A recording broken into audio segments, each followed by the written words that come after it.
Hello बच्चों, कैसे हो? आई होप आप सभी स्वस्थ होंगे और मस्त होंगे। मैं आपका अपना आयुष सर आप सभी का इस नीट विजन के बेहतरीन डिजिटल प्लेटफॉर्म पर स्वागत करता हूं। आज मैं आप सभी के सामने फिर से वही chapter some basic concept of chemistry को हिंदी में लेकर के प्रस्तुत हुआ हूं। आज मैं हिंदी माध्यम में इस पूरे पाठ को पढ़ाने वाला हूं। अब सवाल उठता है कि some basic concept of chemistry को हिंदी में क्या कहते हैं? इसको रसायन विज्ञान की कुछ मूल अवधारणा वाले नाम से जानते हैं। इस पाठ में अपन पढ़ने क्या वाले हैं? इस पाठ में अपन बेसिक्स पढ़ेंगे, एकदम छोटे छोटे पॉइंट्स को अच्छा से समझेंगे कि आखिरकार विज्ञान क्या होता है, रसायन विज्ञान क्या होता है। बहुत बार क्या होता है, हम कुछ चीजें तो पढ़ रहे होते हैं बड़े हाई लेवल पे, लेकिन हमको बेसिक्स अगर उसका पूछ लिया जाए तो शायद ना बता पाए। जैसे हिस्ट्री में अपन बहुत कुछ पढ़ लिए, लेकिन अगर उसको पूछ लिया व्हाट इज हिस्ट्री तो नहीं बता पाते। लेकिन आपके साथ ऐसा नहीं होना चाहिए।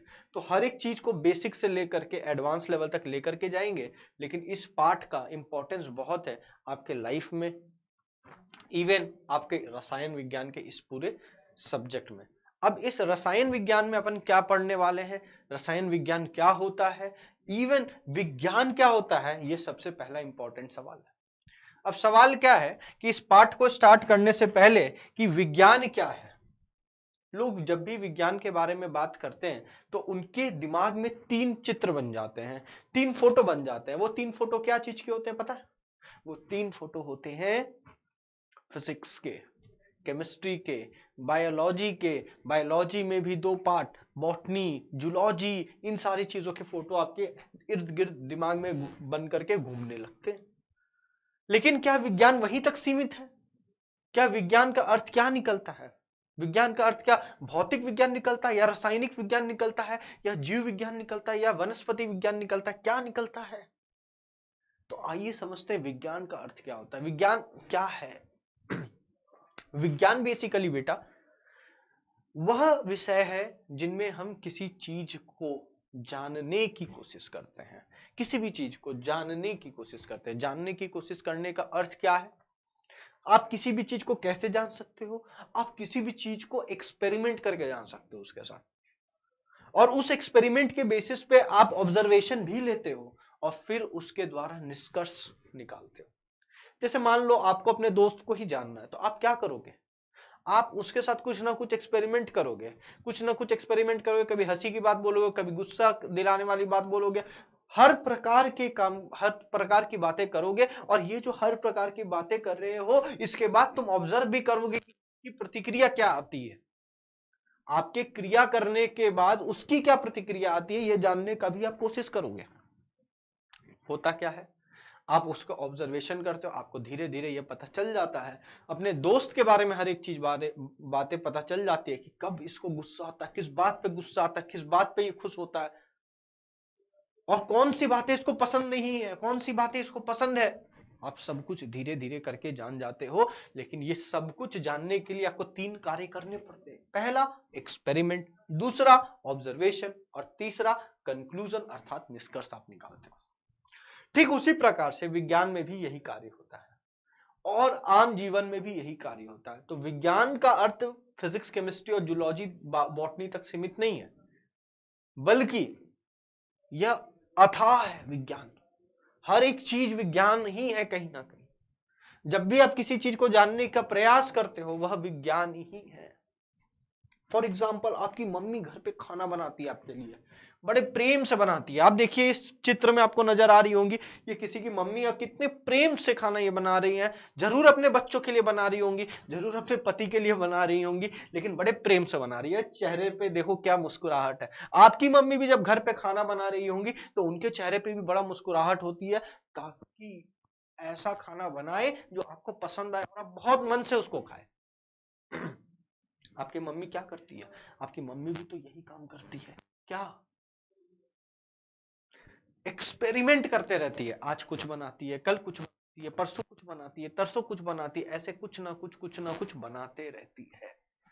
हर दिन कुछ नया बनाती है, और उस कुछ नया बनाने के बाद वो आपको खिलाती है और फिर ऑब्जर्व करती है। वो आपके चेहरे से ही पता कर लेती है, आखिर वो तो माँ है। वो आपके चेहरे से ही पता कर लेती है, उसे पता चल जाता है कि आपने जो खाना बनाया है उसे पसंद आया कि नहीं आया। और जब बहुत बार अलग अलग खाना बनाती है और बहुत बार ऑब्जर्वेशन लेती है तो उस ऑब्जर्वेशन के बेसिस में निष्कर्ष भी निकालती है, कंक्लूजन भी निकालती है। अभी आपकी मम्मी से जाकर के पूछ ले कि आपके बेटे को क्या पसंद है खाने में, तुरंत बता देगी। कारण वो बहुत बार एक्सपेरिमेंट कर चुकी है, वो बहुत बार ऑब्जर्वेशन ले चुकी है और उसके द्वारा निष्कर्ष भी निकाल चुकी है। तो क्या वह साइंस नहीं है? हाँ, वो भी साइंस है। इसलिए जो पाक कला होती है, जो खाना बनाने का जो तरीका होता है, इसको भी होम साइंस कहते हैं। तो साइंस का अर्थ सीमित नहीं है, आप इस बात को जान लीजिए।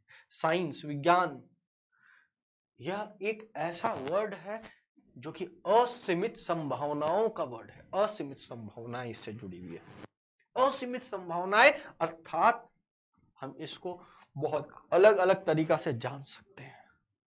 सिर्फ फिजिक्स, केमिस्ट्री और बायो तक इसको सीमित ना रखें। तो चलिए, जो कि अभी हम लोग प्योर साइंस के ऊपर पढ़ रहे हैं, तो साइंस में आगे बढ़ते हैं। साइंस फर्दर कितने पार्ट्स में? प्योर साइंस, खासकर साइंस वर्ड यूज ना करें, प्योर साइंस 3 पार्ट में है। फिजिक्स, केमिस्ट्री, बायोलॉजी, या केमिस्ट्री को अपन हिंदी में रसायन विज्ञान भी कहते हैं। तो आइए बात करते हैं रसायन विज्ञान क्या होता है। जब भी रसायन विज्ञान क्या होता है, अगर आपसे कोई पूछता है तो आपके दिमाग में एक ही चित्र बनता है, वो केमिकल्स वाला। वो केमिकल्स वाला चित्र बनता है, और उस केमिकल वाले चित्र में भी कैसा बनता है? ये बीकर टाइप का कुछ ना कुछ ऐसा बनता है, और लगता है कि यहां पर कुछ ना कुछ केमिकल्स पड़ा हुआ है, यहां पर कुछ ना कुछ केमिकल्स पड़ा हुआ है। आ रही बात समझ में? ऐसा ऐसा कुछ चित्र बन जाता है आपके सामने तुरंत, जैसे कोई केमिस्ट्री नाम लेता है, अभी भी बना होगा। अब यहां पर क्या होता है कि आपके दिमाग में एक ही चीज आता है, अरे रसायन विज्ञान अर्थात क्या? रासायनिक चीजों के बारे में पढ़ते हैं। मेरा सवाल है कि दुनिया में ऐसा क्या चीज है जो रासायनिक है नहीं? ऐसा क्या चीज है, जरा बताइए सोच करके। हम रासायनिक नहीं है, कि आप रासायनिक नहीं है, कि पेड़ रासायनिक नहीं है, कि जो किताब पढ़ रहे वह रासायनिक नहीं है। कौन सा ऐसा चीज है दुनिया में जो रासायनिक नहीं है? अगर वो है मौजूद तो वह रासायनिक है। रासायनिक का अर्थ क्या है? मैटर। रासायनिक है क्या? रासायनिक भी तो एक प्रकार का मैटर है। मैटर अर्थात द्रव्य है। तो अपन सिर्फ रसायन के बारे में नहीं पढ़ते, अपन उस रसायन, वह रसायन क्या चीज से बना हुआ है और वह किस प्रकार के परिवर्तन को दर्शाएगा या दर्शाता है, उन सारी चीजों को पढ़ते हैं।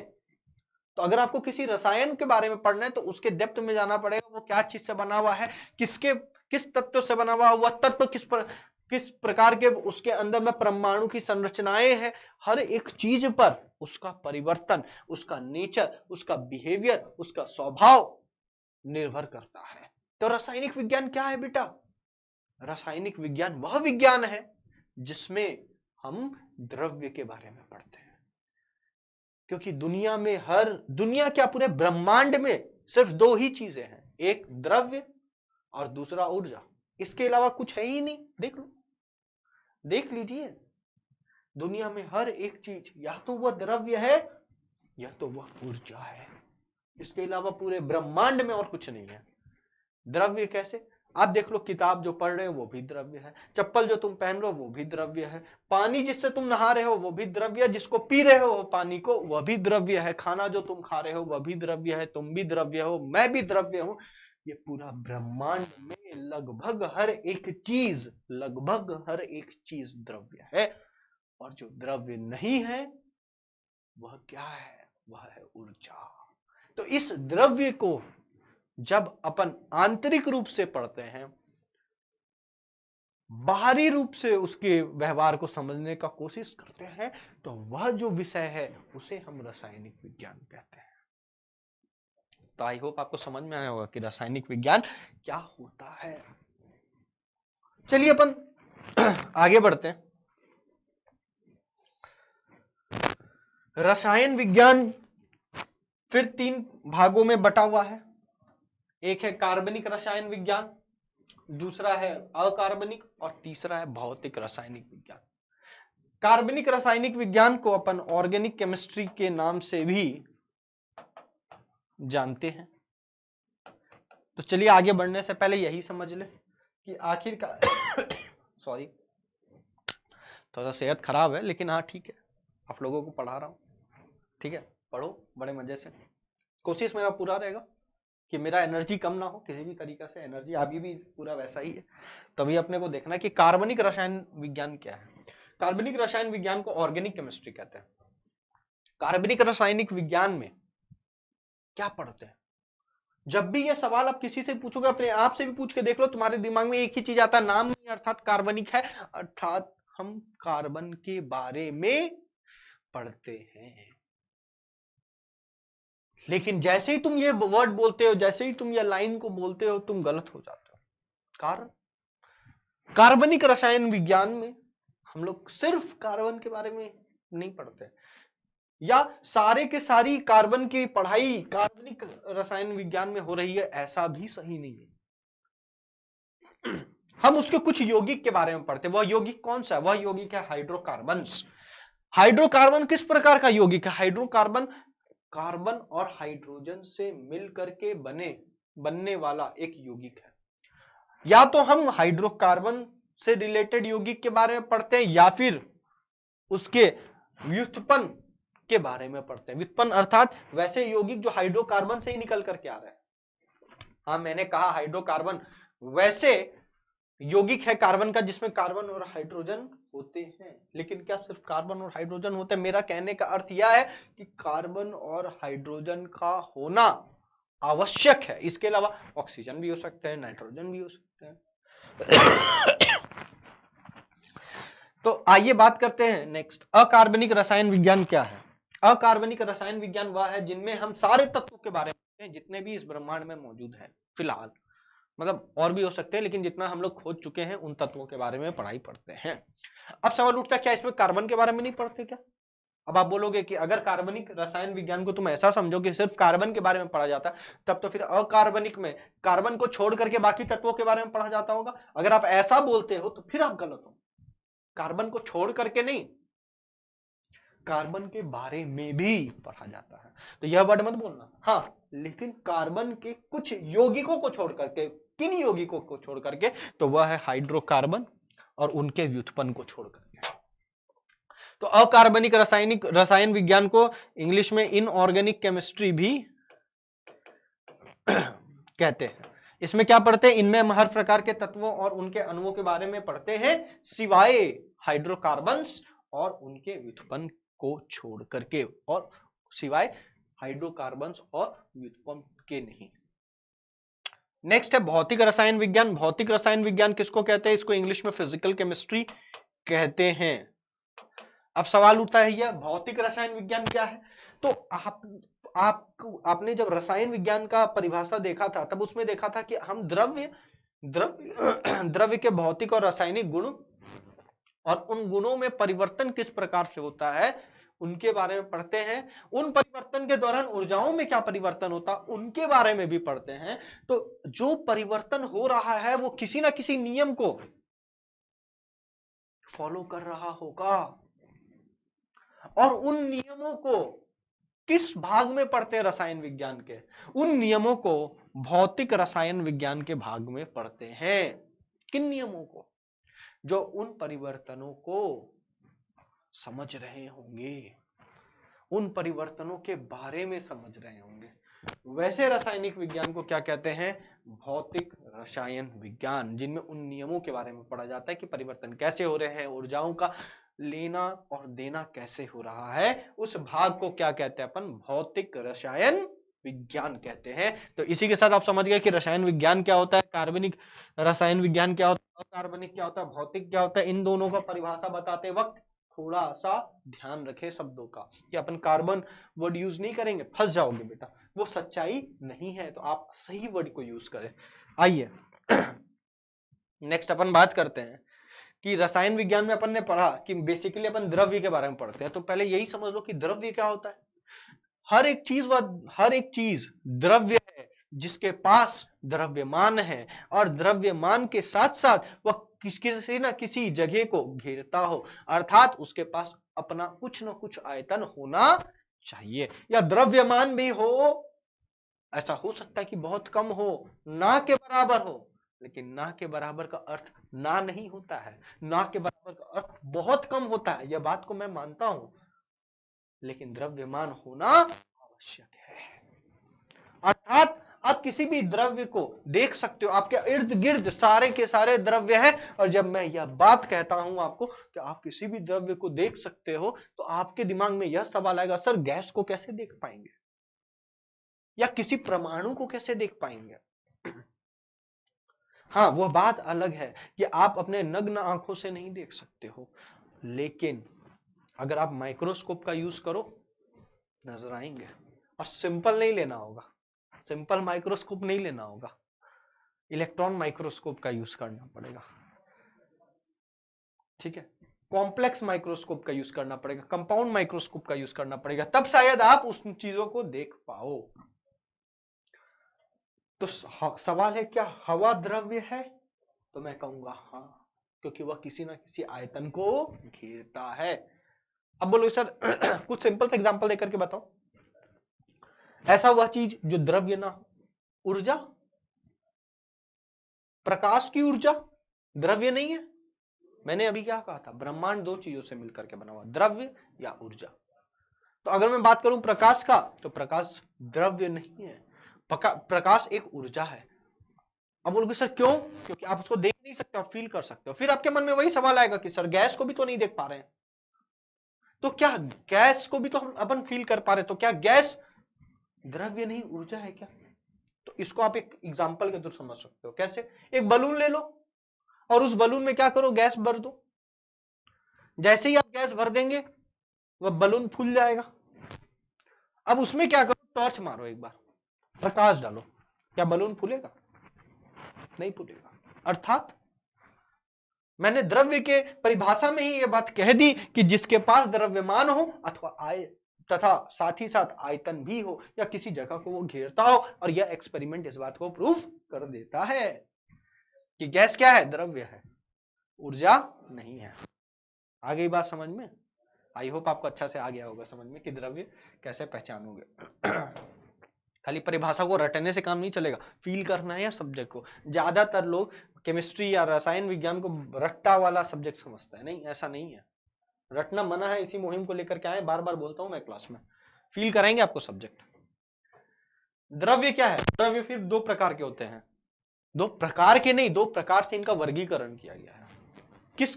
किन दो प्रकार से वर्गीकरण किया गया, एक है भौतिक वर्गीकरण इनका किया गया द्रव्य का ही, और दूसरा रासायनिक वर्गीकरण किया गया है।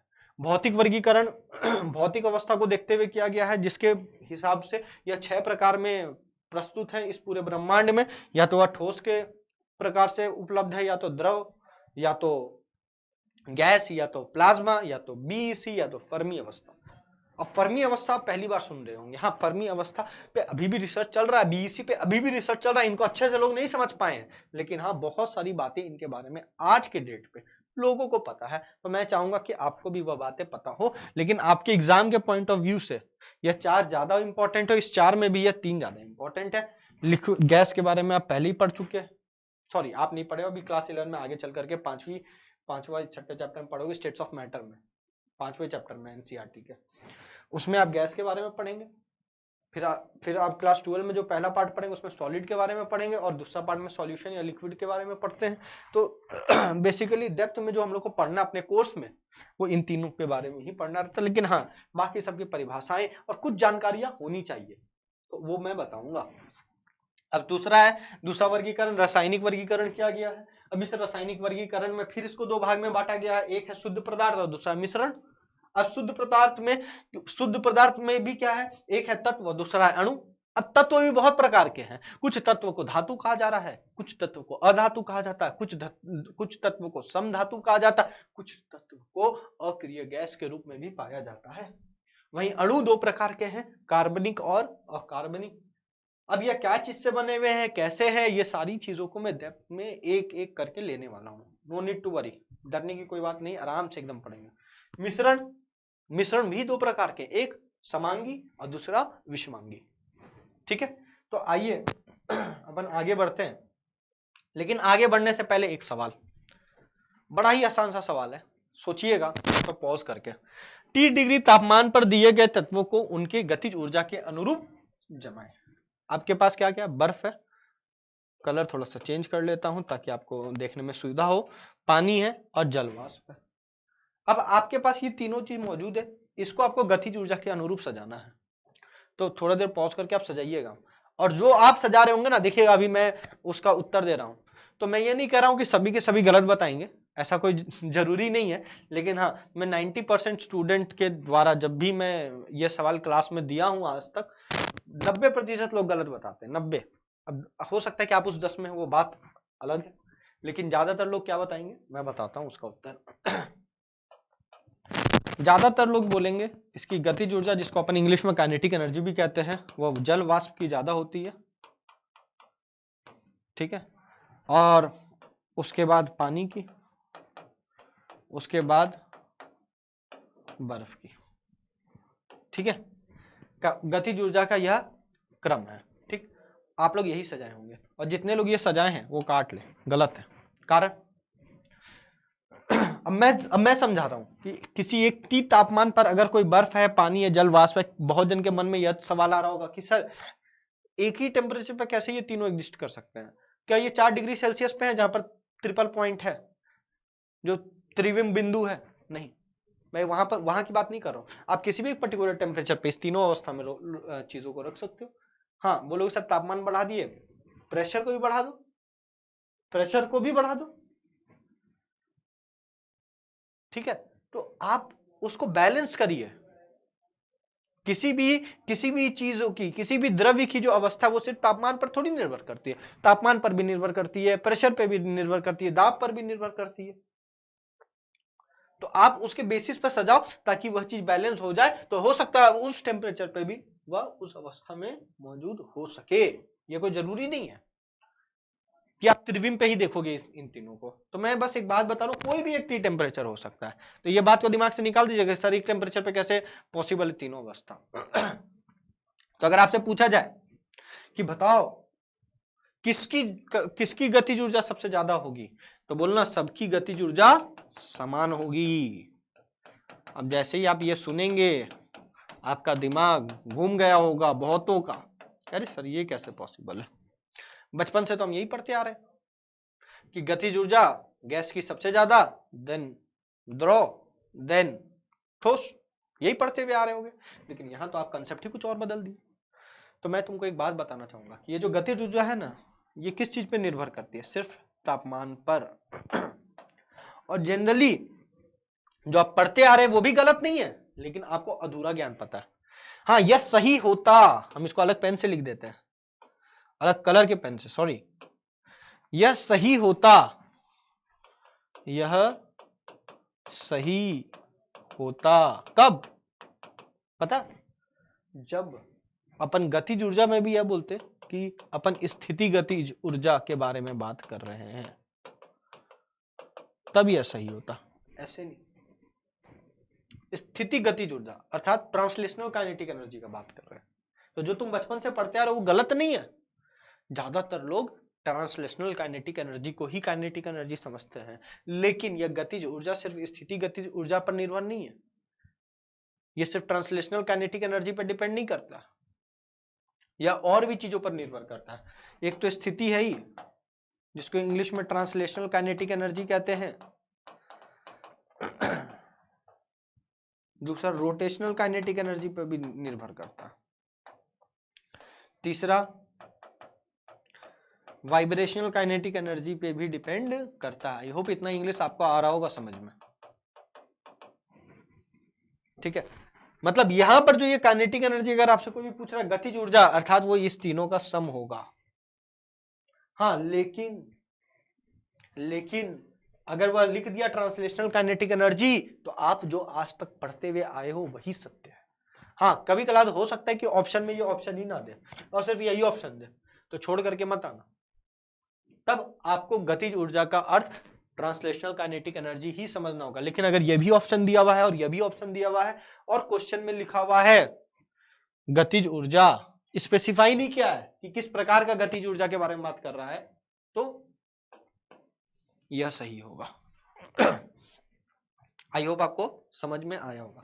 अब बोलोगे सर यहां बराबर कैसे हो गया, फिर से समझाइए। हाँ, अब ऐसा हो सकता है कि उस तापमान पर वाष्प का ट्रांसलेशनल ज्यादा हो रोटेशनल कम हो, वाइब्रेशनल और भी कम हो।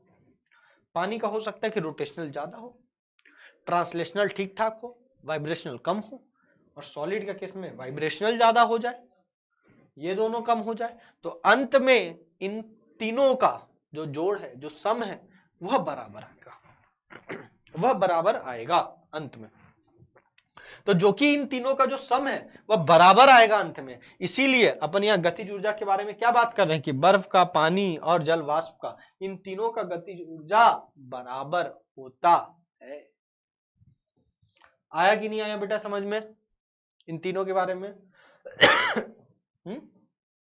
तो आपको अच्छा से समझ में आ गया होगा कि यहाँ गतिज ऊर्जा तीनों का सम है, कभी भी एक मत समझना। अब इसको क्यों पढ़ा रहे हैं अभी आपको आगे समझ में आएगा। अब ट्रांसलेशनल काइनेटिक एनर्जी से क्या देखने को मिलेगा, रोटेशनल से क्या इफेक्ट देखने को मिल सकता है, और वाइब्रेशनल से क्या इफेक्ट देखने को मिल सकता है, इनका प्रभाव क्या पड़ेगा।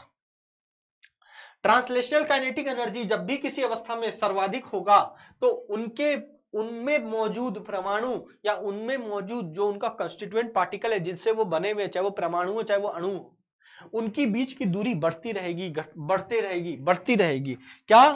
अर्थात दूरी बढ़ेगी, अर्थात दूरी बढ़ेगी।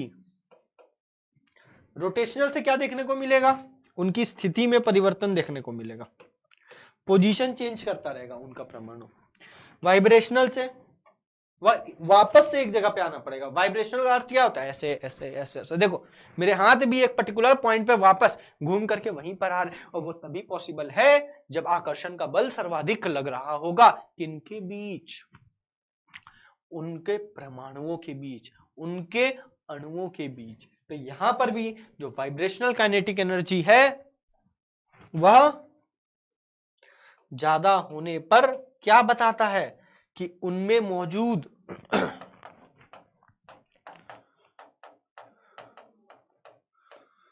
परमाणु अथवा अणु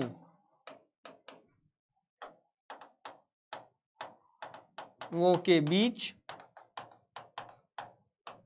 आकर्षण अर्थात अट्रैक्शन ज्यादा है, अर्थात अट्रैक्शन ज्यादा है। अब सवाल क्या है, उनमें मौजूद परमाणु अथवा अणु के बीच जो आकर्षण का बल है, जो अट्रैक्शन का बल है, वो ज्यादा है। अब ज्यादा होने से क्या होता है, ज्यादा होने से रिजिडिटी बढ़ती है। रिजिडिटी का अर्थ क्या है, उसका जो ठोस होने का जो यह क्षमता है वह बढ़ता है अगर वाइब्रेशनल काइनेटिक एनर्जी ज्यादा होगा तो। सबका अपना अपना महत्व है, किसी में कोई ज्यादा, किसी में कोई ज्यादा, किसी में कोई ज्यादा, लेकिन अगर तापमान सेम है, तापमान एक है, तो तीनों का जो ये सम है, जो जोड़ आएगा वह क्या होगा, समान होगा, सबके लिए बराबर होगा। तो आई होप आपको ये क्वेश्चन बना करके बड़ा ही मजा आया होगा। छोटा सा सवाल था लेकिन घुमाने वाला सवाल था जिसमें बच्चे घूमते हैं। ठीक है, तो आइए आगे बात करते हैं द्रव्य का भौतिक वर्गीकरण के बारे में। तो द्रव्य के भौतिक वर्गीकरण जो है उनमें सर्वप्रथम जो नंबर है वो किसका है, ठोस का है। तो ठोस क्या होता है, ठोस एक अवस्था है किसकी, द्रव्य की। ठोस एक ऐसी अवस्था है द्रव्य की जहां पर उनका आयतन नियत देखा गया है, उनका आकार नियत देखा गया है। आप देखो ना, आप ऑब्जर्व करते होगे, जिस चेयर में तुम बैठते हो पढ़ने के लिए, आज जैसा शेप है उसका, जैसा स्ट्रक्चर है, जैसे दिखने में है, वैसा कल भी रहता है। ऐसा थोड़ी आज छोटा था कल बड़ा हो जाएगा, और फिर परसों और भी बड़ा हो जाएगा, और धीरे धीरे करके वह चेयर पूरा घर के जितना बड़ा हो जाएगा। अगर ऐसा हो रहा है तो वो प्राकृतिक तो नहीं है, वो अप्राकृतिक है। फिर डर की बात है भैया, डर के रहना तुम। लेकिन ऐसा होता नहीं है, और अगर नहीं होता है तो उसका अर्थ यह है कि वह ठोस है, उसका आयतन भी नियत है, उसका आकार भी नियत है। जैसा आकार का आज है वैसा ही कल रहेगा। मन में ये मत लाना कि सर उसको तोड़ देंगे तो, ज्यादा दिमाग नहीं लगाना, तब तो उसका आकार चेंज हो जाएगा ना। मैं बोल रहा हूं कि जब आप कुछ ना करें तब की मैं बातें कर रहा हूं कि उसका आयतन भी वही रहेगा और उसका आकार भी वही रहेगा। नहीं, कुछ लोग दिमाग लगाते हैं, मैं देखता हूं, मैं जब क्लास में पढ़ाता था तो बोले सर कभी नहीं चेंज होगा क्या उसका आकार। मैं बोला नहीं। एक बच्चा बोलता है सर अब उसको तोड़ दे तो, फिर तोड़ोगे तो हो गई चेंज। लेकिन अगर प्राकृतिक रूप से वो पड़ा हुआ है तो उसमें किसी भी प्रकार का बदलाव देखने को नहीं मिलता है। इसको हम एक और प्रकार से भी परिभाषित कर सकते हैं ठोस को, कि जिसका गलनांक बिंदु और जिसका क्वथनांक बिंदु का तापमान रूम तापमान से क्या हो, ज्यादा हो, वह क्या कहलाता है, वह ठोस कहलाता है। तो आप ठोस को बहुत अलग अलग तरीका से, सिर्फ ये दो प्रकार से नहीं, आप बहुत तरीका से इसको समझा सकते हो, बहुत प्रकार से भौतिक गुणों के बेसिस पे आप इसको समझा सकते हो, लेकिन एक दो जान लो सफिशिएंट है। अब ठोस दिखने में कैसा होता है, और डायग्राम के थ्रू भी देखें इसको। देखो ये लकड़ी का टुकड़ा है, यह ठोस है। अब इसी लकड़ी के टुकड़े से क्या होगा, चेयर बन गया, यह भी ठोस है। आज जिस चेयर पे तुम बैठ रहे हो, इस चेयर का आकार बदलने वाला नहीं है, तो यह क्या हो गया, ठोस। इसका आयतन भी नियत है और आकार भी नियत है। अब इसके बाद कुछ बातें, इसमें जो आकर्षण का बल होता है वो स्थिति गतिज ऊर्जा या स्थिति मोशन के कारण, ट्रांसलेशनल मोशन से ज्यादा होता है, जिस कारण यह ठोस अवस्था में पाया जाता है। ठोस अवस्था के बारे में मूल जानकारी क्या, आयतन और आकार दोनों ही नियत होते हैं। नेक्स्ट, अब आकर्षण का बल क्यों ज्यादा होता है, मैंने अभी तीन प्रकार की गतिज ऊर्जा को समझाया और उनके प्रभावों को भी। आकर्षण का बल ज्यादा क्यों होता है, कंपन गति के कारण, अर्थात वाइब्रेशनल मोशन के कारण, जिसके कारण दूरी में परिवर्तन नहीं होता है। आई बात समझ में? तो हर एक चीज के पीछे आपको कारण समझ में आया होगा कि क्यों इनका आकार सेम है, क्यों इनकी आयतन नियत है, क्यों इनकी आकार नियत है। आपको हर एक बात समझ में आ गया होगा, क्योंकि इसमें स्थिति ऊर्जा ज्यादा नहीं है, बहुत कम है, जिस कारण इसका आयतन क्या होता है, नियत होता है। आज तक रटते आ रहे होगे कि आयतन नियत होता है, लेकिन आयतन नियत क्यों होता है, तो बोलना स्थिति ऊर्जा क्या होती है, नियत, सॉरी बहुत कम होती है, जिस कारण आयतन नियत होता है। और आपसे कोई पूछे आकार क्यों नियत है, तो आकार में बदलाव हमेशा उसके पोजीशन में चेंज होने के कारण होगा, उसकी स्थिति में परिवर्तन होने के कारण होगा, और उसकी स्थिति में परिवर्तन तभी ज्यादा हो सकता है जब उसमें रोटेशनल मोशन ज्यादा हो। लेकिन सॉलिड का केस में ये दोनों ही ज्यादा नहीं है, अर्थात तीसरा ज्यादा है। तीसरा कौन सा, वाइब्रेशनल, जिसके कारण आकर्षण ज्यादा है और पार्टिकल एक दूसरे से दूर नहीं जा पाते, इसलिए उसका आकार भी नियत होता है। नेक्स्ट बात करते हैं द्रव की। अब द्रव का कुछ एग्जांपल है, देखो ये झिमिर झिमिर करता हुआ झरना से पानी ऊपर से नीचे गिर रहा है। अब इसमें क्या है, इसमें मोशन हो रहा है, इसके आकार भी लगातार बदल रहे हैं। देखो यहाँ पर जो पानी गिर रहा है वो एकदम ऐसे करके गिर रहा है, यहाँ पर जो पानी है वो इस कप में है। अब ये इस कप में जो वह द्रव है, जो जूस है, जो पीने में बड़ा अच्छा लगता है, और ये किस चीज से बना हुआ, संतरे का जूस है, इसमें साइट्रिक एसिड ज्यादा मात्रा में होता है थोड़ा सा, तो वो क्या करता है, इम्यूनिटी सिस्टम को बढ़ाने का भी काम करता है एक तरफ से। अभी कोरोना काल चल रहा है तो इसको पीते रहा करो, किसको, इस जूस को, है ना। अब इस जूस का ये जूस जिस गिलास में रखोगे वो उसका आकार ले लेता है। तो जो द्रव होता है उसका आकार तो नियत नहीं होता है, लेकिन आयतन नियत होता है। अब बोलोगे सर आयतन कैसे नियत होता है, एक एग्जांपल समझाइए। पहले एग्जांपल समझाएंगे, फिर उसका साइंटिफिक कारण भी देंगे, ऐसे हवा में बात नहीं करेंगे कि हाँ देख लो, देखो इसका आकार चेंज हो गया। आकार क्यों चेंज हो रहा है इसके बारे में ही बताएंगे, कोई दिक्कत की बात नहीं, कोई डरने की बात नहीं, बड़े मजे से समझो। अब देखो यहाँ पर इसका आकार सेम है, लेकिन इसका आयतन सेम ही रहेगा। आकार अलग अलग हो सकता है, यहाँ पर अलग, यहाँ पर अलग, लेकिन आयतन हमेशा सेम ही रहेगा। अब आयतन कैसे सेम रहेगा, अगर ऐसा होता तो मान लो तुमने एक पैकेट दूध लाया, तुम गए एक दुकान में, अब दुकान वाले को बोले कि भैया 1 लीटर का हमको दूध का पैकेट दे दो, वो तुम्हें 1 लीटर का दूध का पैकेट दे दिया। अब अगर इसका आयतन बदल रहा होता कि जिसमें तुम रखना चाहते हो, मान लो अभी तुम टैंक में रखना चाहते हो, अभी तुम बोले नहीं हम इसको जग में रखेंगे 1 लीटर दूध को, फिर थोड़ी देर मन किया नहीं हम तो इसको टैंक में रखेंगे, टैंक में रखने से ये उसका आयतन को प्राप्त कर लेगा, मतलब जिस चीज में रखोगे उसका आयतन को ये प्राप्त कर लेगा। अगर तुम ऐसा सोचते हो तो तुम गलत हो। वह उसके आयतन को प्राप्त करे या ना करे, आकार को प्राप्त कर लेता है, लेकिन आयतन को प्राप्त नहीं करता है। कारण, अगर ऐसा होता तो वो 1 लीटर, वो जो टैंक था 20 लीटर वाला, वो 20 लीटर दूध बन जाना चाहिए, लेकिन ऐसा होता नहीं है। अगर ऐसा होता तो फिर तो लोग एक ही बार दूध लाते, बड़ा दिन तक चलाते, पानी एक बार लाते, मिनरल वाटर का बोतल बड़ा दिन तक चलाते। कारण, तुम उस 1 लीटर को तुरंत किसमें बदल देते, 10 लीटर में। तुम्हारा मन क्या नहीं 10 नहीं इसको 50 लीटर में बदलना, तुम उसको 50 लीटर में बदल देते। तुम्हारा मन क्या नहीं आज तुमको नदी बना देना यहाँ पर, तो शायद वो नदी भी बना देते। लेकिन ऐसा नहीं होता है द्रव के साथ, सिर्फ उसके आकार में परिवर्तन होता है कि तुम जिस चीज में रखते हो वो उसका आकार को धारण कर लेता है, लेकिन आयतन को नहीं। तो इसका परिभाषा क्या बन गया? यह एक ऐसा पदार्थ है जिसका आकार नियत है, ना हो लेकिन आयतन नियत होता है। या इसको तुम एक और प्रकार से डिफाइन कर सकते हो, परिभाषित कर सकते हो, जिसका गलनांक कमरे के तापमान से कम हो और क्वथनांक कमरे के तापमान से ज्यादा हो। गलनांक अर्थात क्या होता है? Melting point. और क्वथनांक अर्थात क्या होता है? Boiling point. अब सवाल उठता है, सर आपने एग्जांपल के थ्रू तो समझा दिया कि आयतन क्यों नियत होता है और आकार क्यों नहीं नियत होता है और कैसे होता है, लेकिन कुछ साइंटिफिक तरीका से भी तो समझाओ, तब ना माने।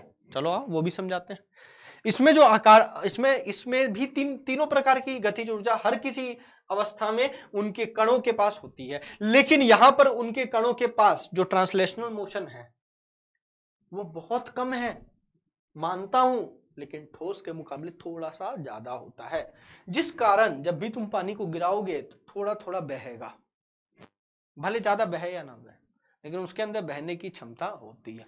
अब सर यहां तो जबरदस्त तरीका से बह रहा था, यहाँ ऊपर से गिरा, यहाँ से तो तुमको भी गिरा दे ऊपर से, तो भाई ठोस हो, कोई लकड़ी का टुकड़ा को ऊपर से गिरा दो, गिरेगा यार, वो ठोस है। बोले तुम, फिर आप बोलोगे सर ये इसके अंदर तो बहने की प्रवृत्ति थी नहीं, इसे तो हवा में लटक जाना चाहिए। तो जो भी ऊपर है वो तो नीचे आएगा ही। क्यों? गुरुत्वाकर्षण के बल के कारण। तो यहां पर भी कुछ वैसा ही हो रहा है। लेकिन हाँ, नॉर्मली भी तुम जमीन में पानी गिरा दोगे जो कि समांतर है, उस पर भी पानी गिरा दोगे तो हल्का हल्का पानी बहता हुआ नजर आएगा। क्यों बहता हुआ नजर आ रहा है? क्योंकि उनमें स्थिति गति ऊर्जा ज्यादा होती है, किसके मुकाबले? ठोस के मुकाबले। हाँ, लेकिन इतनी ज्यादा नहीं है कि वो उसके आकर्षण के बल को ओवरकम कर दे रही है, पार कर दे रही है, इतनी भी ज्यादा नहीं है। अगर इतनी ज्यादा होती तो फिर इसके आयतन में भी परिवर्तन देखने को मिलता, लेकिन जो कि इसके आयतन में परिवर्तन देखने को नहीं मिलता है, या इस बात को बताता है आकर्षण ज्यादा है, ट्रांसलेशन मोशन कम है, लेकिन ठोस के मुकाबले ज्यादा है। हाँ, इसमें सर्वाधिक गतिज ऊर्जा किस प्रकार की होती है? इसमें सर्वाधिक घूर्णन गति ऊर्जा होती है, ना ही कंपन और ना ही स्थिति गति ऊर्जा। घूर्णन गति ऊर्जा इनमें सर्वाधिक होती है, जिस कारण इनका शेप बदलता रहता है। तुम बोतल में रख दोगे, बोतल का शेप ले लेगा, ग्लास में रख दिए, ग्लास का शेप ले लिया, झरना से गिर रहा है, पत्थर से गिर रहा है, जहां से जा रहा है वो उसका शेप लेकर के वहां से निकल जाता है। कारण घूर्णन गतिज ऊर्जा ज्यादा है। घूर्णन गतिज ऊर्जा ज्यादा होने से कारण क्या होगा? स्थिति में परिवर्तन देखने को मिलेगा, और स्थिति में जब भी परिवर्तन होगा तो स्थिति में परिवर्तन होने के कारण उसका क्या प्रभाव पड़ेगा? उसका आकार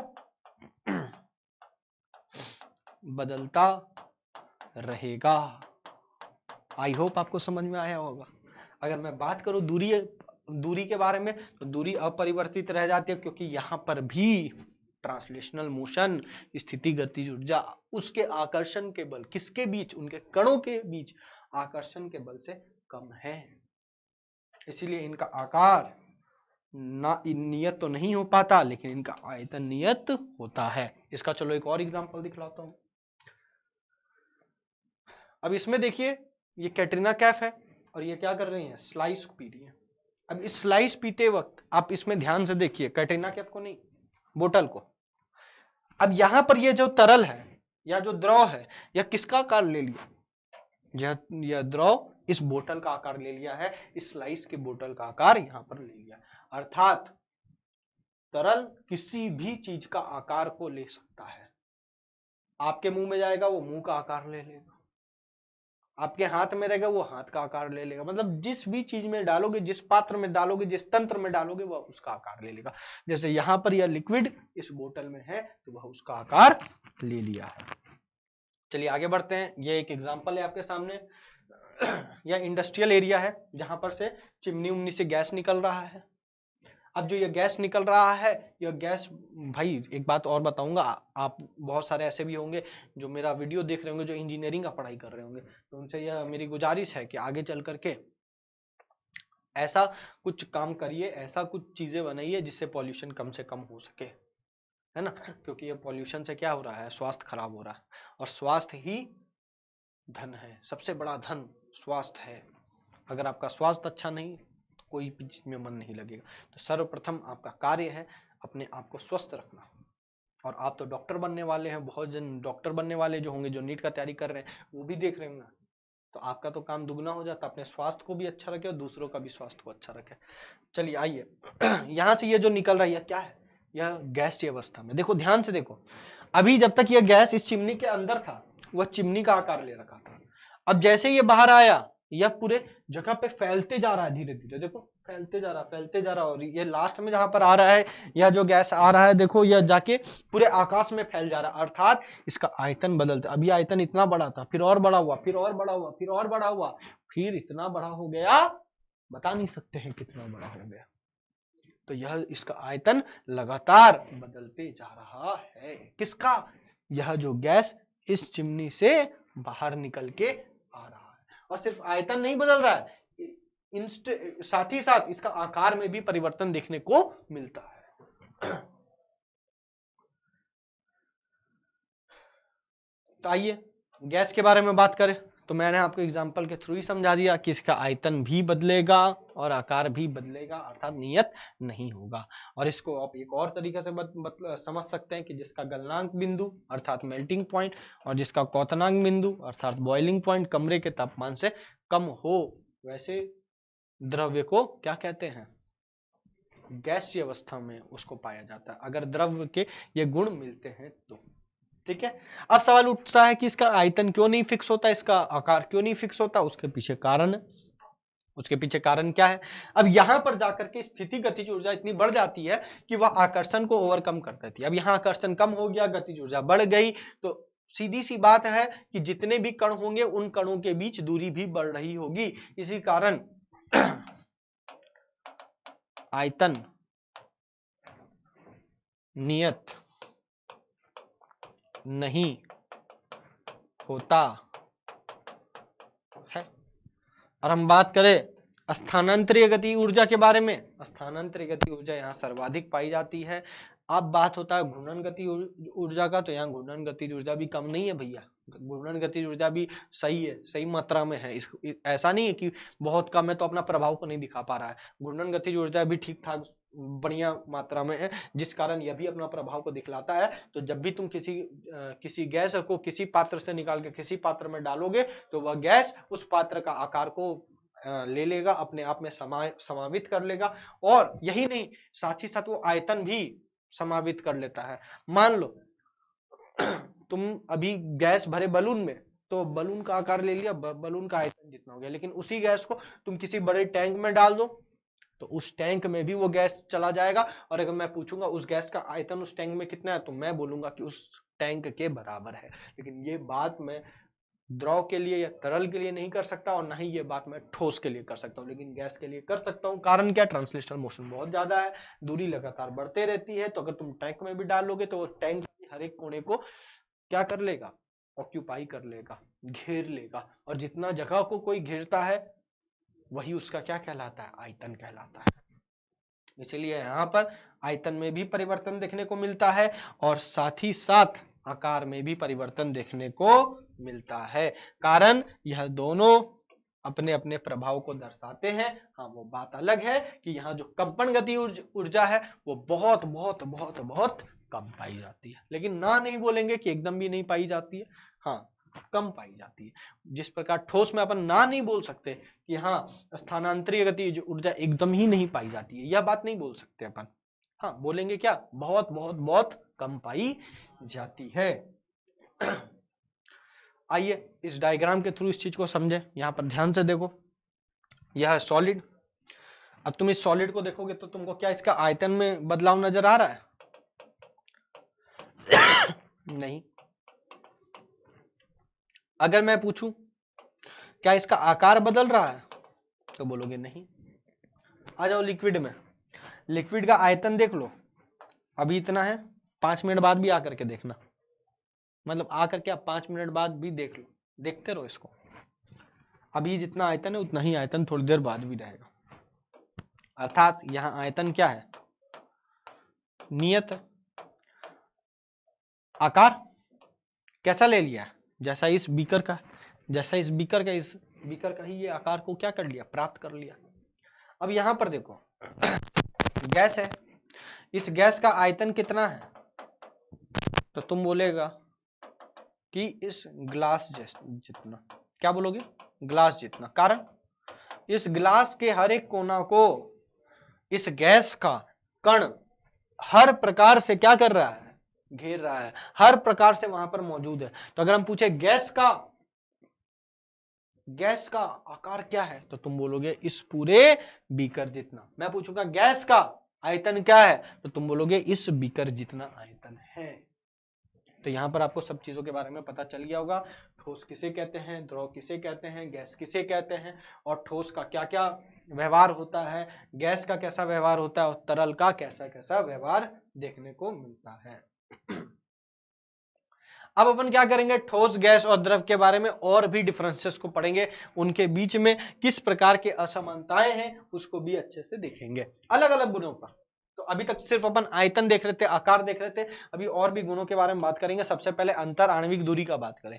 अंतर आणविक दूरी कहां पर सबसे कम होगी, जहां पर आकर्षण का बल सर्वाधिक होगा। क्यों, क्योंकि जहां आकर्षण का बल है अर्थात वहां पर प्रेम है, और जहां प्रेम है लोग दूर रहना चाहते ही नहीं, वो हमेशा क्या करना चाहते हैं, करीब में रहना चाहते हैं। तो यहाँ पर क्या है, अंतर आणविक दूरी का बात करें तो सबसे ज्यादा किस में होगा, सबसे ज्यादा गैस में होगा, अधिकतम होगा, और सबसे कम किस में होगा, सॉलिड में, ठोस में, और मध्यम होगा किसमें, द्रव में। कारण आ रहा होगा समझ में, आकर्षण का बल सबसे ज्यादा ठोस में, फिर उससे कम द्रव में, और सबसे कम गैस में। नेक्स्ट, दूरी जहां सबसे कम होगी कणों के बीच में, अर्थात वहां प्रेम आकर्षण सर्वाधिक होगा, तो ऑब्वियस सी बात है अधिकतम ठोस में होगा क्या, अंतर आणविक आकर्षण, मध्यम होगा द्रव में, और गैस में न्यूनतम होगा। नेक्स्ट अगर बात करें घनत्व का, पहले यह समझ लो घनत्व का अर्थ क्या होता है। घनत्व का अर्थ यह है कि एक नियत जगह में कितने कण मौजूद है, नियत जगह में कितने कण मौजूद है। अब कण ज्यादा से ज्यादा होगा, उससे क्या होगा, कण ज्यादा से ज्यादा होने पर उसमें द्रव्यमान बढ़ेगा उसी नियत आयतन में। तो उस नियत आयतन में अगर द्रव्यमान बढ़ रहा है तो मैं कहूंगा कि घनत्व भी बढ़ रहा है। फॉर एग्जांपल किसी का सर है, उस पे बाल ज्यादा है, एरिया वही है, और किसी का एरिया वही है, बाल कम है, और किसी का एकदम भी नहीं है, भाई वो गंजा आदमी है तो एकदम भी नहीं है। तो हम क्या कहेंगे कि बालों का भी घनत्व सर्वाधिक कहां पर है, जिस पे बाल बहुत ज्यादा होगा। आप भी बोलते हैं ना कभी कल आता यार मेरा बाल घना था, घना, ये घना वर्ड आया कहां से, घनत्व से आया, कि उसी एरिया में कितना ज्यादा से ज्यादा नंबर ऑफ कण है, कितना ज्यादा से ज्यादा नंबर ऑफ पार्टिकल है। अब ज्यादा से ज्यादा नंबर ऑफ पार्टिकल कब होगा, जब एक साथ कब रह सकता है कोई, जब उनके बीच में आकर्षण का बल ज्यादा होगा। आकर्षण का बल ज्यादा होगा तो एक साथ कम जगह पर भी बड़े प्रेम से रह लेंगे, लेकिन अगर आकर्षण का बल कम है तो एक दूसरे से दूर भागेंगे। तो अभी हमने पढ़ा कि ठोस में आकर्षण का बल अधिकतम होता है, आकर्षण का बल अधिकतम होगा तो कम दूरी में कम जगह पे ज्यादा लोग रहेंगे, अर्थात उसका घनत्व भी ज्यादा होगा। तो सबसे अधिक घनत्व किसमें देखने को मिलेगा, ठोस में, देन मध्यम होगा द्रव में, और उसके सबसे कम किसमें होगा, गैस में। आयतन का अगर बात करें तो आयतन सबसे कम कौन घेरता है, अभी तुमको दिखलाए थे अभी डायग्राम पीछे में, आयतन सबसे कम कौन घेरा हुआ था, ठोस, फिर कौन, द्रव, और उसके बाद सबसे ज्यादा आयतन कौन घेरता है, गैस। अगर सबका द्रव्यमान तुम सेम ले लो, ठोस का भी सेम ले लो, गैस का भी सेम ले लो, और तरल या द्रव का भी तुम सेम ले लो, तो अगर तुम देखोगे तो सबसे ज्यादा आयतन घेरने वाला अगर कोई है तो वो कौन है, गैस है।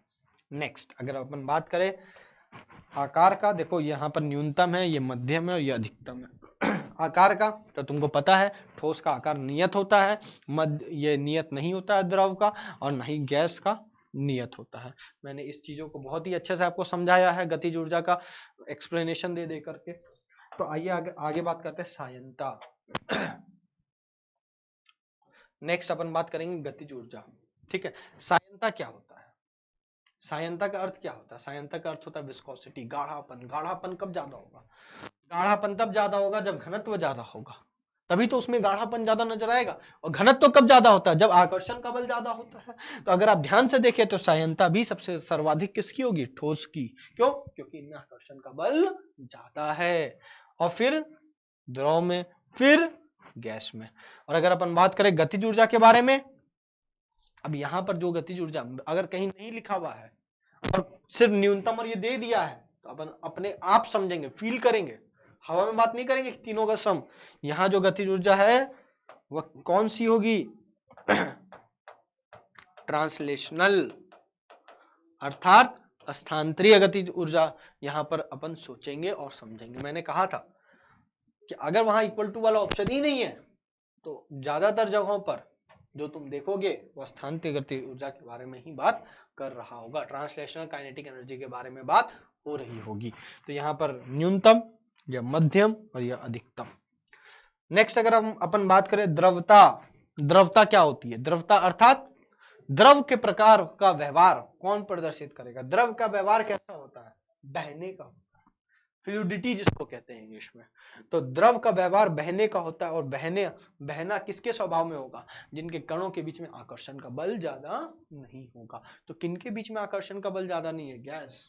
मैं बोलता हूं, कवि जब कविता लिखता है तो बोलता है हवा बहती है, नदी से पानी झिमिर झिमिर बह रहा है। तो यह बहना वर्ड क्यों आया? क्योंकि इनमें द्रवता ज्यादा है। और द्रवता क्यों ज्यादा है? उसके पीछे कारण है कि उनका आकर्षण का बल कम है। किनके बीच? कणों के बीच। अच्छा से एकदम समझना, ठीक है। तो द्रवता नहीं है और इनमें भी मौजूद होती है, गैस और तरल में। चलिए आगे नेक्स्ट देखते हैं। नेक्स्ट जो अवस्था है वो है प्लाज्मा। प्लाज्मा किस अवस्था को कहते हैं? गैस तक तुम देख लिए, गैस में ट्रांसलेशनल काइनेटिक एनर्जी सबसे ज्यादा था। अब उसी गैस को अगर तुम बहुत ज्यादा टेम्परेचर पे हीट करते हो, बहुत ज्यादा मतलब बहुत ज्यादा, इतना ज्यादा कि बता नहीं सकते कितना ज्यादा। तो एक एग्जांपल है इसका, प्लाज्मा अवस्था कहां पर सबसे अच्छी तरीका से आप समझ सकते हो, वह है सूर्य। सूर्य में जो इस अवस्था है, वहां पर जो गैसेस की अवस्था है, या जो तारों में जो गैसेस की अवस्था होती है जिसके कारण वो लाइट देते हैं, वह किस कारण से होती है? तो वहां पर जो अवस्था है गैसों की, वह है प्लाज्मा अवस्था में पाए जाते हैं। अब प्लाज्मा अवस्था क्या होती है? प्लाज्मा अवस्था को अगर तुम ध्यान से समझोगे तो यही गैसेस हैं। और इन गैसेस को अगर तुम बहुत ज्यादा गर्म करो, बोले सर बहुत ज्यादा अर्थात मैंने तो कह दिया कि सूर्य और तारों पर जो तापमान है उच्च तापमान तक लेकर के जाओ। अब बोलोगे सर आपको फील नहीं आ रहा है। नहीं फील दिला सकते भाई, क्यों नहीं दिला सकते? यहाँ पर तापमान का, उस तापमान का फील तुम्हारे 100 में तो हालत खराब होने लगती है, 100 छोड़ो 50 में हालत खराब होने लगती है। और वहां तक तो जो पहुंचेगा, मान लो सूर्य तक उस तापमान को फील करने के लिए कोई पहुंच जाए वहां पर, तो मान लो वो फील कर भी लिया तो तुमको आगे नहीं बता पाएगा। कैसा? क्यों? क्योंकि वो आ ही नहीं पाएगा ना वहां पर जाने के बाद। तुमको लगता है कोई सूरज के पास जाएगा और फिर वहां से लौट करके आ जाएगा? या सूरज पे जाकर के लैंड करेगा? जैसे चंद्रमा में लोग लैंड कर गए तो चलो आज मन किया तो सूरज पे भी जाके लैंड कर ले, लैंड करके फिर वापस भी आ जाएंगे। क्या ऐसा पॉसिबल है? नहीं। क्यों? वहां पर तापमान बहुत बहुत बहुत बहुत बहुत बहुत बहुत ज्यादा होता है।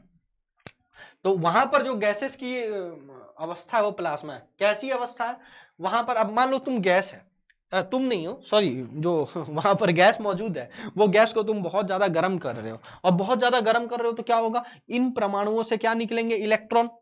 इलेक्ट्रॉन निकले तो वह परमाणु कैसे चार्ज हो गए? पॉजिटिवली चार्ज हो गए। तो यह जो मिक्सचर बना, यह मिक्सचर क्या चीज का बनेगा? चार्ज पार्टिकल का और इलेक्ट्रॉन का। और यह जो मिक्सचर बना पॉजिटिवली चार्ज पार्टिकल और इलेक्ट्रॉन का, उस तापमान पर, उस सर्वाधिक तापमान पर, तो जो वह अवस्था बना रहे होंगे वह अवस्था क्या कहलाता है? प्लाज्मा अवस्था कहलाती है। तो देखो डायग्राम को, यह है सूरज और यह सूरज पर जो गैसेस की अवस्था है वह कौन सी है? वो प्लाज्मा अवस्था।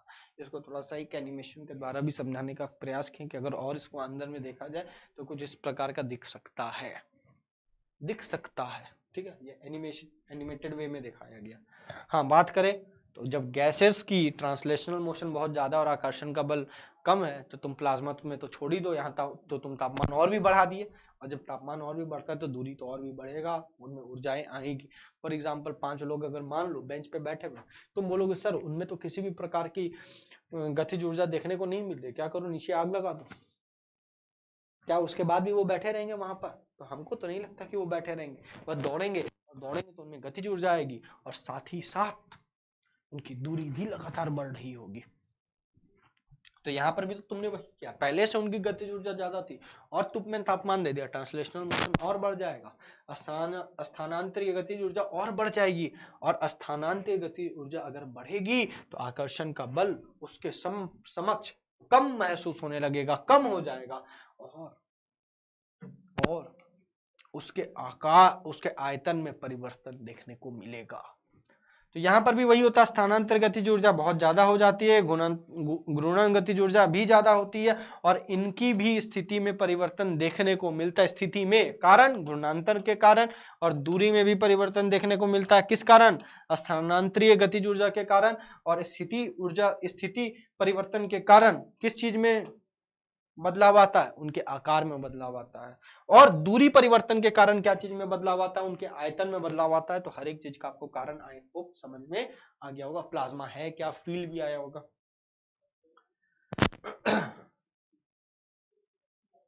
ठीक है, आइए नेक्स्ट अपन अगर बात करें तो प्लाज्मा के बाद अगर अपन बात करेंगे तो बीईसी के बारे में बात करेंगे, जो कि बोस-आइंस्टीन कंडेंसेट है। बोस-आइंस्टीन कंडेंसेट किस प्रकार का होता है? यह एक ऐसी द्रव की अवस्था है जिसमें अब किसको हीट किया जा रहा है? बहुत इंपॉर्टेंट वर्ड है, गैस बोसोन। गैस बोसोन को हीट नहीं किया जाता है, यहाँ पर कूल किया जाता है। अभी तक तुम हीट करता हुआ देख रहे थे प्लाज्मा में, अब तुम कूल करोगे। तो जब तुम किसी गैस बोसोन को, वो भी कैसा गैस बोसोन? जिसका घनत्व कम हो, अगर तुम उसको कूल करो, उसको ठंडा करो, कहां तक? 0 केल्विन तापमान तक। 0 केल्विन तापमान तक अगर तुम किसी गैस बोसोन को ठंडा करते हो तो जो अवस्था तुम्हारे सामने, अब बोलोगे सर 0 केल्विन कैसे पहुंचेंगे? तो अब मैं बोल रहा हूं करीब करीब 0 केल्विन तक तुम उसे ठंडा करो, और फिर जो तुम जिस अवस्था पे पहुंचोगे वह अवस्था किसकी होगी? वह अवस्था बीईसी की होगी। अब सवाल उठता है सर इसका नाम बोस-आइंस्टीन कंडेंसेट क्यों पड़ा? क्योंकि आइंस्टीन के द्वारा यह थ्योरी दी गई थी और बोस के द्वारा उसको प्रूफ किया गया था। तो इन सारी चीजों को, इसीलिए इस अवस्था को बोस-आइंस्टीन कंडेंसेट कहते हैं, क्योंकि इसमें आइंस्टीन और बोस ने मिल करके नहीं, पहले आइंस्टीन ने इस पे रिसर्च किया था और उसको, उस रिसर्च को फर्दर किसने आगे बढ़ाया? बोस ने। जिस कारण ये बोस इंडियन साइंटिस्ट है, भारतीय वैज्ञानिक है, जिस कारण इस अवस्था को बीईसी भी कहा जाता है या बोस-आइंस्टीन कंडेंसेट भी कहा जाता है। अब सवाल उठता है सर गैस बोसोन क्या होता है? गैस बोसोन एक ऐसे बोसोन, एक ऐसे परमाणु के पार्टिकल्स हैं जिनमें जब भी तुम जब आगे पढ़ोगे तो जो स्पिन होता है किसका? इलेक्ट्रॉन का, या तो वो प्लस हाफ होता है या तो माइनस हाफ होता है। हाँ, बहुत सारे बच्चों को समझ में नहीं आ रहा होगा ये प्लस हाफ माइनस हाफ क्या लिख रहे हैं।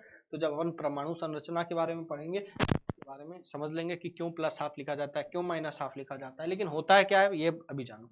इलेक्ट्रॉन का जो स्पिन होता है, स्पिन मतलब इलेक्ट्रॉन अपने जगह पे ऐसे घूमते रहता है, क्लॉकवाइज और एंटी क्लॉकवाइज। तो क्लॉकवाइज के लिए प्लस हाफ, एंटी क्लॉकवाइज के लिए माइनस हाफ। अब तुम यहाँ पर देखो, यहाँ जो स्पिन को दिखलाया गया प्लस हाफ या माइनस हाफ में, ये किस प्रकार का है? ये फ्रैक्शन में है, ठीक है, जो कि ये फ्रैक्शन में है। लेकिन गैस बोसोन में क्या होता है? ये फ्रैक्शन में नहीं होता है, यहाँ पर ये इंटीग्रल वैल्यू होता है। इंटीग्रल मतलब 1 2 3 4 5 6 7 8, फ्रैक्शन में नहीं होगा 1/2 3/4, ऐसा नहीं होगा। तो जब ऐसे गैस बोसोन, ऐसे बोसोन के पार्टिकल्स होते हैं जिनमें स्पिन इंटीग्रल वैल्यू में होता है, और वैसे वो गैस बोसोन जिनका घनत्व कम हो, अगर उनको कूल करेंगे तो जो अवस्था हमारे सामने आएगी वह कैसी आएगी? बीईसी वाली आएगी। तो ये एक एनिमेशन है जिसके थ्रू आप समझ सकते हैं कि बीईसी की अवस्था कुछ इस प्रकार से ही होती होगी। ठीक है, चलिए आगे बढ़ते हैं अपन। नेक्स्ट अपन बात करते हैं फर्मी संघनन, अर्थात इसको फर्मी अवस्था भी कहते हैं कई कई जगहों पर, और इंग्लिश में क्या कहते हैं? Fermi condensate. कंडेंसेट अर्थात संघनन या फर्मी स्टेट भी बहुत जगह पर लिखा जाता है। अब ये कैसे बनता है? इनमें और बीईसी में कोई बहुत ज्यादा अंतर नहीं है, बहुत ज्यादा अंतर नहीं है, या दोनों ही उसी प्रकार से उसी प्रकार से इन अवस्थाओं को, इस अवस्था को भी बनाया जाता है बीईसी के जैसे ही, फर्मी अवस्था को भी। लेकिन यहाँ पर फर्मी पार्टिकल, फर्मी के कण इस्तेमाल में लिए जाते हैं, उनको ठंडा किया जाता है 0 केल्विन तापमान के करीब करीब। 0 केल्विन तापमान तक तो पहुंचा जा नहीं सकता, तो उनके करीब करीब फर्मी कणों को ठंडा किया जाता है। और ठंडा करने पर जो अवस्था हमारे सामने में निकल करके आती है, उन अवस्था को क्या कहते हैं? उनको फर्मी संघनन या फर्मी अवस्था कहते हैं। ठीक है बेटा। तो अब सवाल उठता है, यह अवस्था कहां पर देखने को मिल सकती है? यह अवस्था सुपर कंडक्टर्स का जो कंसेप्ट है, सुपर कंडक्टर्स जहां पर रेजिस्टेंस 0 होने का बात लोग करते हैं, या सुपर तरल जहां पर सायनता ही 0 हो जाए, क्योंकि सायनता और रेजिस्टेंस के कारण, विरोध होने के कारण क्या होता है? उनकी ऊर्जाएं नष्ट होती है। तो उनके ऊर्जाओं को नष्ट होने से बचाने के लिए लोग क्या कर रहे थे? इन चीजों पर रिसर्च कर रहे थे, और उनके सामने जो अवस्था निकल के आई वो फर्मी अवस्था, बीईसी एक ऐसी अवस्था आई जहां पर यह बात किया जा सकता है कि हाँ, अगर सुपर कंडक्टर्स बनेंगे अच्छे तो वो इन्हीं अवस्था में बन सकते हैं। इलेक्ट्रॉन इसी अवस्था में सुपर कंडक्टर्स के तरह, सुपर कंडक्टर्स में 0 रेजिस्टेंस के साथ फ्लो कर सकता है इन्हीं अवस्था में। तो अगर हम इन अवस्था तक अच्छा से पहुंच पाए तो सुपर कंडक्टर्स बन सकते हैं, और जो ऊर्जाओं का खर्च हो जाता है रेजिस्टेंस में, वो क्या हो जाएगा? न्यूनतम से न्यूनतम हो जाएगा, न्यूनतम से न्यूनतम हो जाएगा।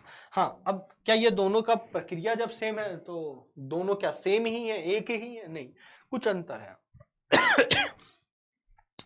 एक समान रूप, एक बहुत ही एकमात्र अंतर इनमें देखने को मिलता है। वह अंतर क्या पता है? कि बीईसी जो होता है वो गांठ देखे हो, गांठ कहने का मतलब है कि मोतीचूर का लड्डू, मोतीचूर का लड्डू में हर एक पार्टिकल है।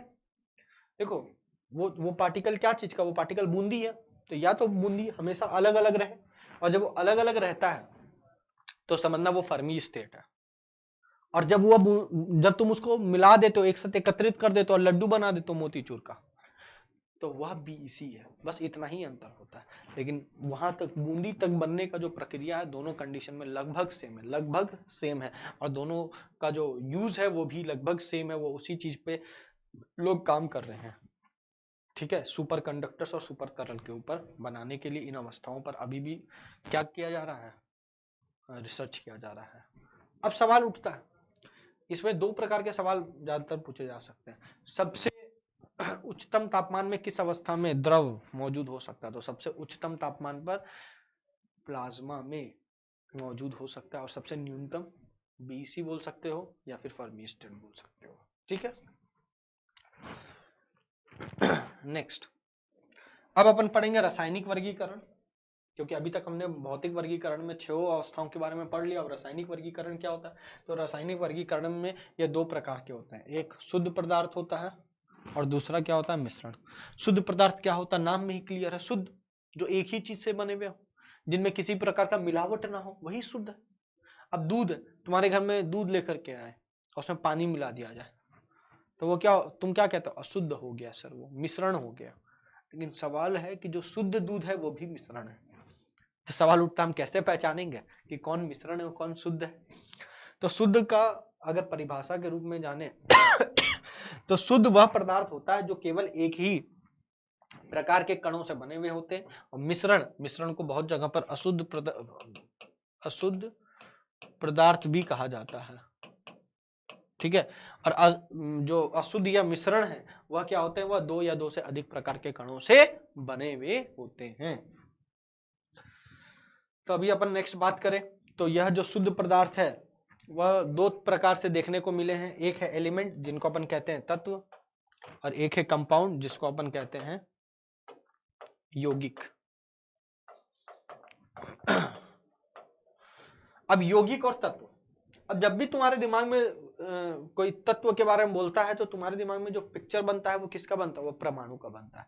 अगर तुमसे कोई पूछता है कि बताओ तत्व क्या चीज से निर्मित हुए होंगे, तो तुम बोलोगे कि वह सर परमाणु से निर्मित हुए होंगे। लेकिन सत्य क्या है पता है? वह परमाणु से भी निर्मित हो सकते हैं और वो अणु से भी निर्मित हो सकते हैं। किससे? फिर से मैं बोल रहा हूं, वह परमाणु से भी निर्मित हो सकते हैं और वह अणु से भी निर्मित हो सकते हैं। अब बोलोगे सर इनको परमाणु कहते हैं, जिसको इंग्लिश में अपन क्या कहते हैं? एटम, और यह क्या है? अणु। ठीक, अब जो परमाणु वह क्या है, वह एक ही प्रकार के परमाणु से निर्मित होंगे। मतलब अगर आयरन है, मान लो तुमने आयरन का एक तत्व ले लिया, तो उनमें जितने भी कण होंगे वो आयरन के परमाणु होंगे। तो बोले सर ऐसे तत्वों के बारे में बताओ जिनमें अणु हो, तो ऑक्सीजन O2 के फॉर्म में रहेगा, O2। अब अणु किसको कहते हैं पहले ये समझ लो। अणु का अर्थ यह होता है कि जब भी दो या दो से अधिक एटम एक दूसरे से मिलते हैं तो जिस चीज का निर्माण होता है वह है अणु। अब सवाल है कि दो या दो से अधिक एटम या दो से अधिक परमाणु जो आपस में जुड़ रहे हैं, ऐसा भी तो हो सकता है कि वो सेम एटम से मिलकर के बने हुए या सेम परमाणु से मिलकर के बने हुए हो। तो अगर सेम परमाणु से मिले हुए हैं तो वो जिस चीज का निर्माण करते हैं वह क्या होंगे, वो संगठित होने के बाद क्या कहलाएंगे, तत्व कहलाएंगे। लेकिन अगर उसी अणु में जो परमाणु है वो अलग अलग तत्वों के हो जाए और उसके बाद वह अणु का निर्माण करे, जैसे यहां पर यह अणु के फॉर्म में है, लेकिन यहां पर यह जो अणु बना है या दो से अधिक परमाणु के मेल से बना है, जैसे यहां पर 3 टोटल परमाणु हैं, लेकिन यह जो टोटल परमाणु 3 हैं, इनमें जो परमाणु है वो अलग अलग तत्वों के हैं। तो यहां पर जो यह अणु का निर्माण करेंगे वह अणु क्या बनाएगा, तत्व नहीं बनाएगा, वह क्या बनाएगा, वह यौगिक बनाएगा, वह यौगिक का निर्माण करेगा। तो आपको समझ में आ गया होगा, अणु से तत्व भी बनाया जा सकता है और अणु से यौगिक भी बनाया जा सकता है। तो ये दिमाग से निकाल देना कि तत्व सिर्फ परमाणु से बना हुआ हो सकता है, तत्व यौगिक से अणु से भी बना हुआ हो सकता है, लेकिन शर्त क्या है, वह अणु सेम परमाणु से मिलकर के बने हुए होने चाहिए। अब सवाल उठता है क्या यौगिक सिर्फ अणुओं से मिलकर के बना हुआ है, नहीं, यौगिक आयन से मिलकर के भी बना हुआ हो सकता है। अब वो जो आयंस होंगे वो हमेशा विपरीत होंगे, कैटायंस और एनायंस, क्योंकि बोलोगे सर अगर वो आयंस एक ही जैसे हो जाए तो एक ही जैसे हो जाएंगे तो उनके बीच में रिपल्शन लगने लगेगा, उनके बीच में प्रतिकर्षण का बल लगने लगेगा, आकर्षण का नहीं प्रतिकर्षण का। लेकिन अलग अलग होने से क्या होता है, विपरीत होने से क्या होता है, आवेशित आयन होने से क्या होता है, आकर्षण का बल लगता है, और आकर्षण का बल अगर लगता है तो वह एक साथ रहते हैं और वो क्या चीज का निर्माण करते हैं, वह भी यौगिक का निर्माण करते हैं। तो अगर आपसे कोई पूछे कि जो कंपाउंड है, जो यौगिक है, वो क्या चीज से बना हुआ है, तो मत बोलना अणु खाली, तुम बोलना अणु भी और आयंस भी। तो आपको आई होप समझ में आ गया होगा कि शुद्ध पदार्थ क्या होता है, शुद्ध पदार्थ कितने तरीके से कितने तरीके के होता है, वो किस किस चीज से बने हुए हो सकते हैं, ये सारी चीज आपको समझ में आ गई होगी। नेक्स्ट अगर अपन बात करें मिश्रण का, तो मिश्रण 2 प्रकार के होते हैं, एक होता है समांगी और एक होता है विषमांगी। ठीक है। अब समांगी मिश्रण किसको कहते हैं, समांगी मिश्रण वह होता है जिसमें मिलने के बाद भी वो एक ही जैसा लगे। जैसे यहाँ पर नमक मिलाया जा रहा है पानी में, अब मिलने के बाद भी तुम देखो क्या क्लैरिटी आ रहा है, एकदम जबरदस्त क्लैरिटी आ रहा है यहाँ पर। और यहाँ पर सैंड को मिलाया जा रहा है, यहाँ पर बालू को मिलाया जा रहा है, यहाँ पर रेत को डाला जा रहा है, कहाँ पर, पानी में। और जैसे ही रेत को यहाँ पर पानी में डाला जा रहा है, तुम देखो रेत अलग जगह जमा हो जा रहा है, पानी अलग जगह, देख के कोई बता सकता है कि यहाँ पर 2 या 2 से अधिक चीजें मिली हुई है। तो जब भी विषमांगी मिश्रण बन रहा होगा तो वहां पर कण मिलेंगे, लेकिन इस प्रकार से नहीं मिलेंगे, समांतर रूप से नहीं मिलेंगे, समांतर रूप से सिर्फ समांगी मिश्रण में ही मिलते हैं। तो मिश्रण का व्यवहार दोनों प्रकार का देखा गया, समांगी भी विषमांगी भी। लेकिन शुद्ध पदार्थ का अगर तुमसे कोई पूछ ले कि बताओ इसकी प्रवृत्ति कैसी है, तो हमेशा समांगी होगी, हमेशा, विषमांगी का कोई सवाल उठता ही नहीं। आइए आपको अगर सब कुछ समझ में आ गया अच्छा से, तो अपन कुछ सवाल करें। कुछ सवाल क्या पहचानना होगा आपको, ठीक है, क्या पहचानना होगा, आइए देखें कि लोहा किस प्रकार का पदार्थ है। लोहा अर्थात आयरन क्या चीज से बने हुए होंगे, परमाणु, और परमाणु से क्या बनता है, तत्व, अर्थात तत्व किस में आता है, तत्व शुद्ध पदार्थ में आता है। आइयो समझ में आ गया पहला। दूसरा वायु। अब वायु आपको देखने में तो एक ही लग रहा है, लेकिन क्या एक ही प्रकार की गैस है, नहीं, इस वायु में नाइट्रोजन भी है, ऑक्सीजन भी है, कार्बन डाइऑक्साइड भी है, वाष्प, जल वाष्प भी है, और भी बहुत प्रकार के विभिन्न प्रकार के गैसेस मौजूद होते हैं। अर्थात यहाँ पर एक से अधिक चीजें मौजूद है, एक से अधिक कणों से मिल करके बने हुए हैं अलग अलग, तो अर्थात यह क्या हो गया, यह मिश्रण हो गया। लेकिन यह मिश्रण कैसा है, मिलने के बाद भी यह एक ही लगता है। ये वायु को तुम क्या बोलते हो, यहाँ से नाइट्रोजन आ रहा है, यहाँ से ऑक्सीजन, अरे नाइट्रोजन नहीं लेंगे हम ऑक्सीजन लेंगे, ऐसा कभी होता है क्या, नहीं होता। अर्थात यह मिश्रण तो है लेकिन कैसा, समांगी। मिश्र धातु, मिश्र धातु जैसे जो तुम बर्तन में खा रहे हो स्टील का बना हुआ है, अब वो स्टील है क्या, वो मिश्र धातु ही तो है। लेकिन अगर मैं तुमसे अगर पूछूं कि इसमें किस कौन कौन धातु, तुम नहीं बता पाओगे। लेकिन अगर मैं तुमसे पूछूं कि ये बर्तन क्या चीज से बने हुए, तो बोलेंगे ये सब धातु के मिश्रण से बने हुए, अर्थात ये मिश्रण धातु है। लेकिन किस किस चीज से मिलकर के बने हुए हैं बताना बड़ा डिफिकल्ट है। फिर से ये क्या हो गया, मिश्रण हो गया और कैसा, समांगी।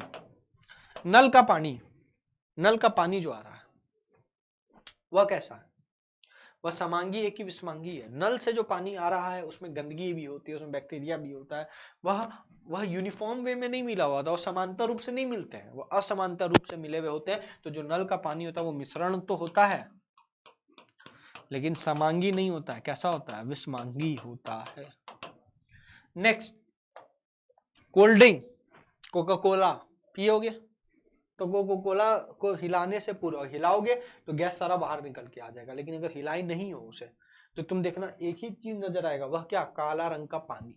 वो उसमें गैस इस प्रकार से मिली हुई है, उसमें चीजें इस प्रकार से मिली हुई है कि मिलने के बाद भी वह एक ही नजर आते हैं। अर्थात यहाँ पर मिले हुए तो हैं, मतलब मिश्रण तो है, लेकिन मिश्रण में भी क्या है, समांगी। नेक्स्ट अगर अपन बात करें दूध, अब देखने में एक लगता है, यह क्या चीज से बना हुआ है, यह भी मिश्रण है। और यह मिश्रण क्या चीज का है, यह पानी प्लस तेल, ऑयल प्लस वाटर। बोलोगे सर कैसे समझ में आया आपको, तो तुम दूध को गर्म करो, गर्म करने पर देखना ऊपर में वो आ जाता है, क्या बोलते हैं उसको, क्रीम आ जाता है, ऊपर में मलाई आ जाती है, ठीक है। और वो जो मलाई होती है वो क्यों अलग हो गई, जरूर वो समान रूप से नहीं मिली हुई होगी। तो जैसे उसको मौका मिला, तुमने हीट किया, उसको मौका मिला, वो ऊपर में आके तैरने लगती है। कारण, मौका तुमने दिया और वो ऊपर आ गया। इसके पीछे कारण क्या है कि वो दो या दो से अधिक चीजों से मिलकर के बनी हुई थी, इस कारण नहीं, दो या दो से अधिक चीजों से मिलने के कारण ऐसा नहीं हुआ, वह असमान रूप से मिले हुए थे। उसमें समांतर नहीं थे, उसमें समानताएं नहीं थी उनके मिश्रण में, उनके मिलने के तरीके में। अगर मिलने के तरीके में समानताएं होती तो ऐसा नहीं होता। तो वह इस बात को प्रमाणित करती है, वह मिश्रण तो है और कैसा है, विषमांगी है। और ऐसे भी जो तेल और पानी होता है वो किस प्रकार का मिश्रण होता है, हमेशा विषमांगी ही होता है। नेक्स्ट, रक्त। आप डॉक्टर बनने जा रहे हैं, आपको पता है रक्त भी क्या है, मिश्रण है। और यह इस मिश्रण में जो प्लाज्मा होता है, ये अवस्था वाला नहीं, रक्त में मौजूद जो प्लाज्मा होता है, आपको पता होगा भैया, आप डॉक्टर बनने जा रहे हो, बायोलॉजी पढ़ते हो, तो उसमें जो प्लाज्मा होता है वह असमान रूप से मिले हुए होते हैं, असमान रूप से मिले हुए होते हैं।